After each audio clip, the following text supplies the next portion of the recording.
Hi hello welcome to our channel enlighten Amulya. మెథడాలజీకి సంబంధించినటువంటి previous year question paper అంటే 2023 ఆగస్ట్లో జరిగినటువంటి మెథడాలజీ పేపర్ గురించి అయితే డిస్కస్ చేద్దాం. ఓకేనా? First question, A mother is a 4 times as old as her daughter. 3 years back she was 5 times as old as her daughter was then. What are their ages at present? This method of teaching mathematics is most suitable to solve this problem. So ఇటువంటి problem ఇచ్చినప్పుడు పిల్లలకి మ్యాథమెటిక్స్లో ఏ method use చేసి మనం teach చేస్తామంటే obviously that is problem solving method. So question, the reasons why students lag behind in mathematics from the following. అంటే పిల్లలు ఎందుకు మ్యాథమెటిక్స్లో వెనుకబడి ఉంటున్నారు, దానికి కారణం ఏంటి అని అడుగుతున్నాడు. చూడండి, ఫోబియా టువర్డ్స్ మ్యాథమెటిక్స్ అంటే భయం. ల్యాక్ ఆఫ్ ప్రీ కాన్సెప్ట్ అంటే దానికి సంబంధించినటువంటి పూర్వజ్ఞానం అంటే ప్రీ కాన్సెప్ట్ అనేది పిల్లవాడిలో సరిగ్గా డెవలప్ అవ్వలే, వాటికి సంబంధించిన నాలెడ్జ్ లేదు అని. And focusing on individual differences in teaching and learning. అంటే ఇండివిజువల్ డిఫరెన్సెస్ అంటే వైయక్తిక భేదాలు అన్నమాట. టీచింగ్లో మనం దానివల్ల ఫోకస్ చేయడం వల్ల వాళ్ళకి భయం అనేది ఉందా, లేదంటే teaching is not happening from concrete to abstract. Concrete అంటే మూర్తత్వం, కంటికి కనబడే దాని నుండి అమూర్తత్వం వైపు మనకి జరగదు. ఏదైతే కనిపిస్తుందో కనిపించే భావనల నుండి కనిపించని భావనల వైపు మన టీచింగ్ ప్రాసెస్ అనేది జరగాలి.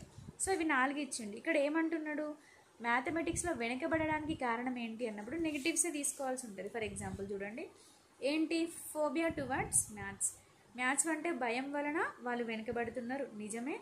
అండ్ ప్రీ కాన్సెప్ట్ పిల్లల్లో డెవలప్ కాకపోవడం వల్ల వెనుకబడుతున్నారు, నిజమే.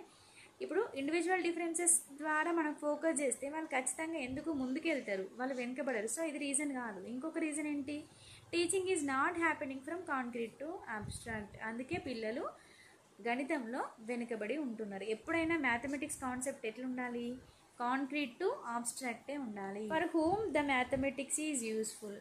అసలు ఈ మ్యాథమెటిక్స్ అనేది ఎవరికి ఉపయోగకరంగా ఉంటుంది. చూడండి, for the employees, for the traders, for all the human beings, for the scientist. కేవలం ఎంప్లాయీస్కి, ట్రేడర్స్కి, సైంటిస్ట్లకు మాత్రమే యూస్ఫుల్లా? కాదు. Maths is useful for all the human beings. ఎలా వస్తున్నాయి మీరు ఒకసారి చూడండి, ఎందుకంటే ఇదంతా ఎక్స్ప్లెయిన్ చేసుకుంటూ వెళ్తే చాలా టైం వేస్ట్ అవుతుంది.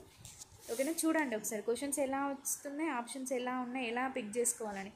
ఎప్పుడైనా మీరు ఒకటి గుర్తుంచుకోండి, క్వశ్చన్ పాజిటివ్లో ఉంటే పాజిటివ్ ఆన్సర్స్ వెతకాలి, క్వశ్చన్ నెగిటివ్లో ఉంటే నెగిటివ్ ఆప్షన్స్ వెతకడానికి ప్రయత్నించినప్పుడు మనం కరెక్ట్ ఆన్సర్ పెట్టడానికి స్కోప్ ఉంటుంది. ఓకేనా? ఇప్పుడు చూడండి, ఏదైనా ఒక క్వశ్చన్ తీసుకోండి. ఇప్పుడు for example, the teacher has to do this in order to bring out the innate abilities అంటే అతని లోపల దాగి ఉన్నటువంటి సామర్థ్యాన్ని వెలికి తీయడం అనమాట. అది ఎట్లా జరగాలి, more natural learning experience should be provided. ఎప్పుడైతే లెర్నింగ్ ఎక్స్పీరియన్స్, అభ్యసన అనుభవాలు అనేది సహజంగా మనం వాళ్ళకి ఎక్కువ కలిగిస్తామో అప్పుడు వాళ్ళలో ఉన్నటువంటి ఇన్నేట్ ఎబిలిటీస్ అనేటివి బయటకు వస్తాయి. సో ఇది question. Next, A method of teaching mathematics that is useful to make inference based on observations among the following అంటే ఇండక్టివ్ మెథడ్. అబ్జర్వేషన్స్ ద్వారానే మనకి ఏమొస్తుంది, ఒక కన్క్లూజన్ అనేది వస్తుంది. చాలా అబ్జర్వేషన్ తర్వాత దాని నుండి జనరలైజేషన్ తర్వాత వచ్చినటువంటి ఆన్సరే మనకి ఇండక్టివ్ మెథడ్ ద్వారా వస్తుంది. ఓకేనా? నెక్స్ట్ చూడండి, నెక్స్ట్ క్వశ్చన్స్ ఎట్లా అడిగారు. Arrange the following steps in systematic order that a teacher can follow in designing multimedia resources for his students. Next question, this mathematical concept is definable. ఏంటి, plane point లైన్ని మనం define చేయలేం, but equilateral ట్రయాంగిల్ని we can define. Equilateral triangle అంటే ఏం చెప్తాం, all the 3 sides are equal in triangle అని చెప్తాం. అవునా? In a triangle if all the 3 sides are equal then it is said to be equilateral triangle. అదే కానీ మనం ప్లేన్కి, పాయింట్కి, లైన్కి డెఫినెట్గా ఈ మ్యాథమెటికల్ కాన్సెప్ట్కి సంబంధించి డెఫినేషన్ని కరెక్ట్ ఇవ్వలేము. Next, arrange the following topics on the basis of they difficulty and logical order so that they can be introduced in different classes in the concentric approach. Concentric అంటే ఇట్లుంటుంది, కాన్సెంట్రిక్ సర్కిల్ అని concentric approach ఉంటుంది.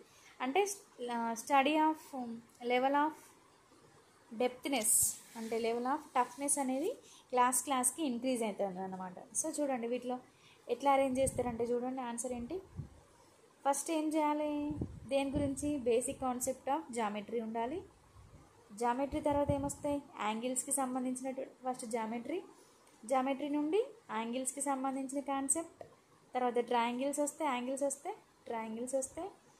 Triangles వచ్చిన తర్వాత కాన్గ్రుయెంట్ triangles వస్తాయి same అని.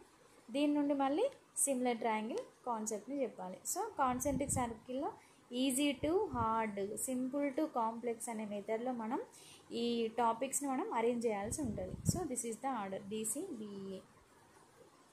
Next question, which of the following are the least time consuming orally calculated and thinking questions. Least consuming అంటే తక్కువ టైంలో ఓరల్గా క్యాల్కులేట్ చేసే క్వశ్చన్స్ ఏంటి అంటే ఆబ్జెక్టివ్ టైప్ క్వశ్చన్స్. వీటన్నిటికీ మనం రాయాల్సి ఉంటుంది ప్లస్ తర్వాత క్యాల్కులేట్ చేయాల్సి ఉంటుంది, వీటికి ఓరల్గా అడగరాదు. సో చూసుకోండి. Next, project method originated from the following ism. A ism నుండి వచ్చిందంటే ప్రాగ్మటిజం నుండి ఈ ప్రాజెక్ట్ మెథడ్ అనేది డెవలప్ అయింది, and that is originated from ప్రాగ్మటిజం. Next, the type of evaluation conducted to improve the teaching learning process ఏంటంటే formative evaluation. ఇది అందరూ తెలుసు. అంటే టీచింగ్ జరుగుతున్నప్పుడే, టీచింగ్ లెర్నింగ్ ప్రాసెస్లో జరిగే అసెస్మెంట్ ఏమో formative assessment. At the end of teaching learning process మొత్తం lesson అయిపోయిన తర్వాత జరిగేది ఏంటంటే summative evaluation. A mathematical statement that is proved logically prove చేసినటువంటి స్టేట్మెంట్ ఏమని అంటామంటే theorem. These are part of the continuous comprehensive evaluation in the framework of Telangana state. Continuous comprehensive ఎవాల్యుయేషన్లో ఏమేమి ఉన్నాయంటే ఫార్మేటివ్ అసెస్మెంట్ ఉంటుంది అండ్ సమ్మేటివ్ అసెస్మెంట్ ఉంటుంది. అంటే evaluation, formative evaluation, summative evaluation. ఇక్కడ ఫార్మేటివ్స్ ఎన్ని ఉంటాయి, 4 ఉంటాయి, 2 సమ్మేటివ్స్ ఉంటాయి. Next, if a student is able to list laws of exponent అంటే వర్బల్ కావచ్చు, సింబల్ కావచ్చు, then the student has achieved this objective. ఏంటి, నాలెడ్జ్. అంటే వాటికి సంబంధించినటువంటి నాలెడ్జ్ ఉన్నప్పుడే తను ఏం చేయగలుగుతాడు, ఆ లాస్ని లిస్ట్ అవుట్ చేయగలుగుతాడు, లేదంటే లాస్ని చెప్పగలుగుతాడు. ఎందుకంటే ఉన్నాయని నేర్చుకుంటున్నాం. అంటే ఇక్కడ ఏమొస్తాయి, కీ కాన్సెప్ట్ కావచ్చు, డెఫినేషన్స్ కావచ్చు, ఫార్ములాస్ కావచ్చు, లాస్ కావచ్చు, ఇవన్నీ కూడా మనకి నాలెడ్జ్ కిందకే వస్తాయి. Next, if your test is administrated several times but its score value does not change then the test has this characteristics. Test ఉంది అంటే రిలయబిలిటీ ఉన్నట్టు. ఓకేనా. Next, identify the steps involved in teaching mathematics through interpretation construction model from the following. దాన్ని ఏం model అంటారు, icon model. Interpretation construction model అంటారు. ఇందులో చూడండి ఏమేమి స్టెప్స్ ఉన్నాయంటే ఇంటర్ప్రిటేషన్ స్టెప్ ఉంది, కాగ్నిటివ్ అప్రెంటిస్షిప్ అండ్ కొలాబరేషన్. ఈ 3 కూడా ఈ సిస్టంలో ఇమిడి ఉన్నాయి. ఓకేనా, అందులో ఉన్నాయన్నమాట. Next, the method of teaching mathematics is the process of removing the needle from the hair stack. అంటే ఏంటంటే విశ్లేషణ పద్ధతి. దాన్ని ఇంగ్లీష్లో ఏమంటారు, analytic method. Important question. Next, identify the actions that a positive classroom environment requires for both teachers and students. Active role from the following. అంటే active role, student ఇంకా teacher ఇద్దరు యాక్టివ్ రోల్లో ఉండాలంటే ఏ మెథడ్ అనేది possible, అంటే ఏ method బాగుంటుంది అని అడుగుతున్నాడు. ఏమేమి యాక్షన్స్ ఉండాలన్నట్టు చూడండి. ఫస్ట్ ఏం చేయాలంటే problem solving, questioning, listening, clarifying and problem posing. ఇవన్నీ యాక్టివిటీస్ కూడా టీచర్ ఇంకా స్టూడెంట్ ఇద్దరు యాక్టివ్గా ఉండడానికి చేసేటువంటి యాక్షన్సే. So all are correct. So remaining questions in next video.